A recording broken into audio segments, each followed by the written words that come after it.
देखिए बात रही आशुतोष नेगी जी की। जिस तरीके से आज हमारे उत्तराखंड की बेटी, हमारे पहाड़ की बेटी, हमारे यहाँ तक कि मैं उनको नाम दूँ कि पूरे देश की बेटी अंकिता भंडारी की जो लड़ाई लड़ रहे हैं आशुतोष नेगी जी। मैं आपके चैनल के माध्यम से उनकी इस लड़ाई की पूरी तरीके से सराहना करता हूँ कि जिस हिम्मत से और जिस निडरता से वो लड़ रहे हैं, तो वो बहुत ही एक अच्छी पहल और एक बहुत अच्छा एक सम्मान उनका होना चाहिए। और रही जिस तरीके से आप कुछ समय पहले देख रहे हैं कि एक राजा सिंह राजा कोली जो मेरे समाज से बिलोंग करते हैं, उन्होंने SC/ST एक्ट मुकदमे के तहत उनकी गिरफ्तारी की मांग करी है और कहा है कि काफ़ी पुराना ये प्रकरण है। तो मैं एक SC/ST समाज का एक बहुत लंबे समय से जो अपने समाज के लिए लड़ता हूँ, बात रखता हूँ, उसी पर्पज़ में मैं बात कहना चाहूँगा कि देखिए SC/ST के जो एक्ट है, ये इसको कोई भी हमारे समाज के लोग व्यक्तिगत लड़ाई लड़ाई के तौर पे इसको ना लाए। और हो सकता है कि मैं भी अब इसमें पूरी तरीके से स्पष्ट नहीं हूँ। अगर जिस तरीके से आशुतोष नेगी जी एक भारतीय जनता पार्टी के जो हर एक चुनिंदे लोगों को खदेड़ रहे हैं अंकिता भंडारी कांड में, तो हो सकता है कि मेरा मानना है कि कहीं ऐसा ना हो कि वो उनको रोकने के लिए किसी ने इस एक्ट का प्रयोग किया है, राजा सिंह राजा कोली के माध्यम से ये प्रयोग किया है और उनको कहीं ना कहीं डाउन करने का काम किया हो इस एक्ट के माध्यम से। तो मैं कहना चाहूँगा कि सभी लोगों से, अपने समाज के लोगों से, कि व्यक्तिगत लड़ाई के लिए इस एक्ट को यूज़ ना किया जाए। और अगर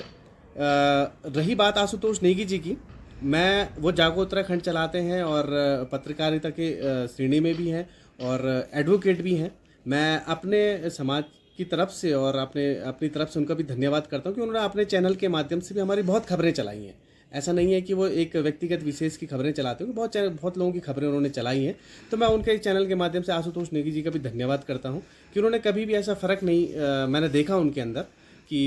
ये दलित समाज के लोग हैं तो मैं इनके साथ ना चलाऊं और ये श्रमण समाज के लोग हैं तो मैं नहीं इनकी खबरें चलाऊं। तो ये भी एक बात है कि मैंने उनको जिस तरीके से देखा है, मैं उनके साथ उठा बैठा भी हूं। तो अब ये उनकी मानसिकता की बात है। और अगर उन्होंने ऐसा कुछ किया है, अगर आशुतोष नेगी जी के द्वारा ऐसा कुछ प्रकरण हुआ है, अगर उन्होंने ऐसे जाति सूचक शब्दों का प्रयोग किया है और राजा सिंह राजा कोली के पास अगर स्पष्ट तरीके से अगर उनके पास इसका प्रमाण है, देखो वर्बली बोलने में, और अगर स्पष्ट तरीके से प्रमाण है, तो मैं अपने समाज की तरफ से चाहूँगा कि आशुतोष नेगी जी पे कड़ी से कड़ी कार्रवाई होनी चाहिए। और हो, अगर वो ऐसी मानसिकता के लोग हैं और ऐसी मानसिकता की उन्होंने अगर बात करी है, तो आशुतोष नेगी जी पे होना चाहिए। पर जिस तरीके से मैं देखूंगा कि आशुतोष नेगी जी ने कभी फर्क देखा नहीं, पर ये तो अब राजा सिंह राजा कोहली पे डिपेंड करता है कि उनके पास सबूत है या नहीं है। क्योंकि SC/ST एक्ट मुकदमा एक बहुत सेंसिटिव मुकदमा भी है कि जिससे एक्ट को लगाते ही सीधा पहले गिरफ्तारी का प्रावधान है। और कई लोग इसको, मैंने देखा है कि कई लोग, हमारे समाज के लोग, इसको अपनी व्यक्तिगत दुश्मनी के लिए भी इसका प्रयोग करते हैं। अब हो सकता है कि इसका प्रॉपर खुलासा क्या है, मैं अपने जिलाधिकारी महोदय से भी निवेदन करूंगा कि इसके पहले पूरी तरीके से, स्पष्ट तरीके से जांच की जाए और तभी आशुतोष नेगी जी पे कड़ी से कड़ी कार्रवाई की जाए, तभी उसको देखा जाए कि वो रियल में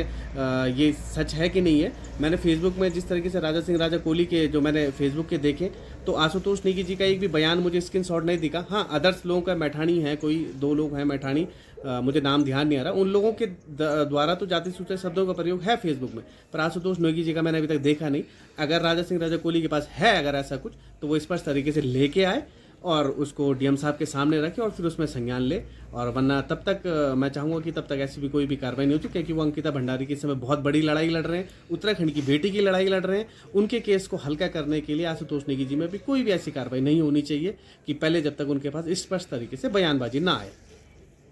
जी बिल्कुल, मैं भी जब से मैं सुन रहा हूँ कि जब ये केस की शुरुआत हुई थी, मेरी माताजी देहरादून में हॉस्पिटलाइज थी, तो तब मुझे पता चला था और मैं तब से मैं भी कुछ ढूंढने की कोशिश कर रहा हूँ इसमें कि अभी तक राजा सिंह राजा कोहली ने ये बयानबाजी क्यों नहीं करी, कि यह अभी तक स्पष्ट तरीके से सबूत क्यों नहीं दिए मीडिया को या DM साहब को, कि जो उन्होंने अपने चैनल, अपने पत्र के माध्यम से उनकी गिरफ्तारी की मांग की है, क्यों अभी तक नहीं दी। और रही बात उनके जो विद्यालय की बात आ रही है, और सुनने में ये भी आया है कि उन्होंने धमकी दी, गन निकाल के उनके सामने, कट्टा निकाल के उनको दिखाया। तो जिस तरीके से मैं आशुतोष नेगी जी को जानता हूँ और मैंने उनके साथ व्यवहार है जिस तरीके से, मुझे लगता नहीं है कि वो इस तरीके के आदमी हैं और इस तरीके की सोच रखने वाले और इस तरीके के दमनगिरी करने वाले। हाँ, वो इस समय लड़ाई लड़ रहे हैं तो हो सकता है कि ये किसी दूसरे की साजिश को होके भी इसको ध्यान में रखते हुए ये चीज़ हो सकती है। और मैंने जैसे पहले भी कहा, अगर स्पष्ट तरीके से अगर ये चीज़ आती है कि उन्होंने कही है, तो उनको फिर ऐसे एसटी मुकदमे के तहत उन पर कार्रवाई होनी चाहिए।